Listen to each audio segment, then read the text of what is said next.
Hello everyone.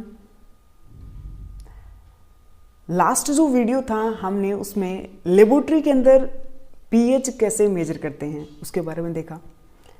आज की इस वीडियो में हम डिस्कस करेंगे कि जो सोइल सैंपल है आपका, उस सोइल सैंपल की इलेक्ट्रिकल कंडक्टिविटी कैसे मेजर करें।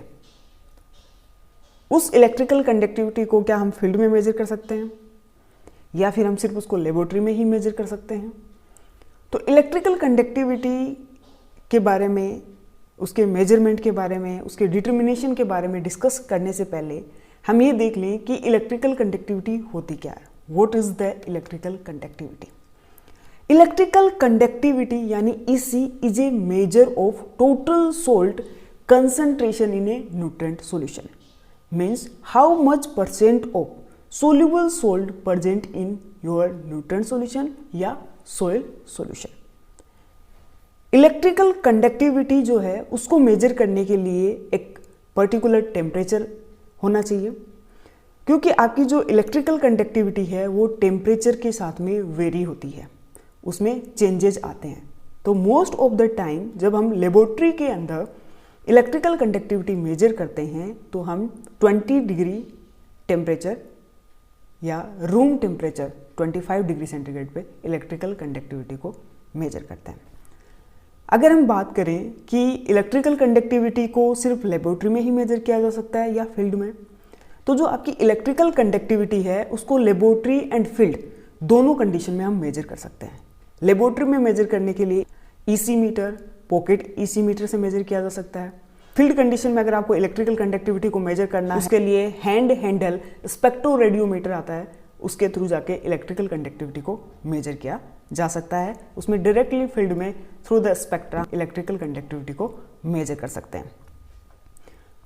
अब बात कर रहे हैं कि जो इलेक्ट्रिकल कंडक्टिविटी है, जो आपके टोटल सोल्यूबल सोल्ट कितने प्रेजेंट हैं सोइल सॉल्यूशन में, उसको बताएगी। उसको मेजर कैसे करेंगे और उसकी यूनिट क्या होती है? तो उसकी यूनिट होती है मिली साइमन्स पर सेंटीमीटर या माइक्रो साइमन्स पर सेंटीमीटर, या फिर हम उसको मेजर कर सकते हैं डेसी साइमन्स पर मीटर के अंदर। अब इलेक्ट्रिकल कंडक्टिविटी हमें सोइल सैंपल की मेजर करनी है। सोइल सैंपल की इलेक्ट्रिकल कंडक्टिविटी को मेजर करने से पहले हमें ये देखना पड़ेगा कि हमें कौन कौन सा इंस्ट्रूमेंट, क्या क्या रिएजेंट इनकी ज़रूरत होती है। तो how to determine the electrical conductivity in the laboratory, उसके लिए सबसे पहले आपको चाहिए इंस्ट्रूमेंट। लेबोरेटरी के अंदर आपको चाहिएगा EC मीटर या फिर आप यूज ले सकते हो पॉकेट EC मीटर। उसके अलावा आपको एक स्टैंडर्ड सॉल्यूशन यानी रिएजेंट की जरूरत पड़ेगी। वो रिएजेंट कौन सा होना चाहिए? Potassium chloride. और स्टैंडर्ड सॉल्यूशन बनाना पड़ेगा 0.01 नॉर्मलिटी के पोटेशियम क्लोराइड का। इसके अलावा ये मार्केट में बना हुआ भी आपको 0.01 नॉर्मलिटी का मिल जाता है। EC का डिटर्मिनेशन कर रहे हैं लेबोरेटरी में, उससे पहले हमें EC मीटर का कैलिब्रेशन करना पड़ेगा। EC मीटर के कैलिब्रेशन के लिए हमें 0.01 नॉर्मलिटी का पोटेशियम क्लोराइड सॉल्यूशन प्रिपेयर करना पड़ेगा। जैसे ही हमारा सॉल्यूशन प्रिपेयर होगा तो उसके बाद में हम EC मीटर को उससे कैलिब्रेट करेंगे। जब भी हमें सैंपल का EC निकालना है तो उससे पहले 15-20 मिनट पहले ही हम क्या करेंगे? इंस्ट्रूमेंट को ऑन करके रख देंगे।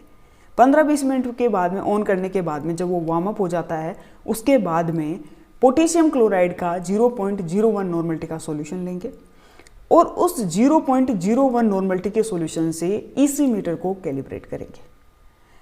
0.01 नॉर्मलिटी का पोटेशियम क्लोराइड सॉल्यूशन है, उसका cell constant value 1.41 decisiemens per metre आनी चाहिए। अगर आपकी instrument 1.41 decisiemens per metre आपकी वैल्यू शो कर रहा है, इसका मतलब वो सही कंडीशन में है, अच्छा वर्किंग कर रहा है। जैसे ही आपका EC मीटर कैलिब्रेट होगा उसके बाद में हम क्या करेंगे? EC मेजर करेंगे। EC मेजर करने से पहले हमें हमारा सोइल सैंपल प्रिपेयर करना पड़ेगा। सोइल सैंपल प्रिपेयर कैसे करेंगे? 50 ml का बीकर लेंगे, 3 ग्राम सोइल लेंगे और उसके अंदर 20 ml वाटर ऐड कर देंगे। तो 1:2 के रेशियो का सोइल सॉल्यूशन बना लेंगे। उसके बाद में उसको सेकर पे रख करके 1 घंटे तक सेक करेंगे या आप स्टीयर भी कर सकते हैं उसको। और उसके बाद में हम क्या करेंगे, हमारा जो सोयल सैंपल है उसको अलाउ टू स्टेंड कर देंगे, ताकि जो हमारी जो सोयल है वो नीचे बॉटम में चली जाए और ऊपर जो आपका क्लियर लिक्विड जो सुपरडेंट है वो आ जाए। जैसे ही क्लियर लिक्विड सुपरडेंट आ जाएगा उसको हम क्या करेंगे, ईसी मीटर में लगाएंगे और उससे फिर हम क्या करेंगे, ईसी की जो रीडिंग है उसको मेजर कर लेंगे। इसको कैसे करते हैं उसको देखने के लिए हम वीडियो में देखते हैं। हम क्या करेंगे, सबसे पहले हमारा जो सोयल सॉल्यूशन हमने प्रिपेयर किया उस सोयल सॉल्यूशन को ले लेंगे। सोयल सॉल्यूशन में हमारा जो ईसी का इलेक्ट्रोड है उसको डिप कर देंगे। ईसी के इलेक्ट्रोड को सिर्फ क्लियर लिक्विड अपना जो क्लियर जो लिक्विड सुपरडेंट है उसी में ही डिप करना है, नीचे सोयल के पार्टिकल्स के साथ में वो टच नहीं होना चाहिए।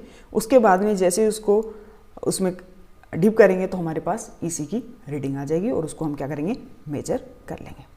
अब हमारे पास जो इलेक्ट्रिकल कंडक्टिविटी है उसकी रीडिंग आ गई डेसी साइमेंस पर मीटर में। अब क्या है, वो जो रीडिंग आई है उससे हमें कैसे पता चलेगा कि हमारी सोयल सलाइन है, नॉन सलाइन है या कौन सी कैटेगरी में आ रही है। तो उसके लिए सेलिनिटी क्लास दी हुई है। अगर हमारी ईसी की वैल्यू 0 to 2 डेसी साइमेंस पर मीटर में आ रही है इसका मतलब नॉन सलाइन है। 2 to 4 डेसी साइमेंस पर मीटर में आ रही है तो वेरी स्लाइटली सलाइन है। 4 to 8 में आ रही है तो स्लाइटली सलाइन। 8 to 16 डेसी साइमेंस पर मीटर की रेंज में आ रही है तो मॉडरेटली सलाइन आपकी सोयल है। एंड मोर देन 16 में आ रही है इसका मतलब स्ट्रोंगली सलाइन सोइल्स है। इसके बेसिस पे हम उसको कैटेगराइज करेंगे और उसी के बेसिस पे हम उसमें फिर क्या है, मैनेजमेंट प्रैक्टिसेस करेंगे। आज की इस वीडियो में हमने ईसी को कैसे डिटरमाइन करते हैं लेबोरेटरी कंडीशन में उसके बारे में समझा। नेक्स्ट वीडियो में सोयल सैंपल में सोयल ऑर्गेनिक कार्बन कितना % है उसको आप कैसे मेजर करोगे उसके बारे में देखेंगे। आप सभी लोग ज़्यादा से ज़्यादा इस वीडियो को सब लोगों के साथ में शेयर कीजिए और लाइक कीजिए। Thank you.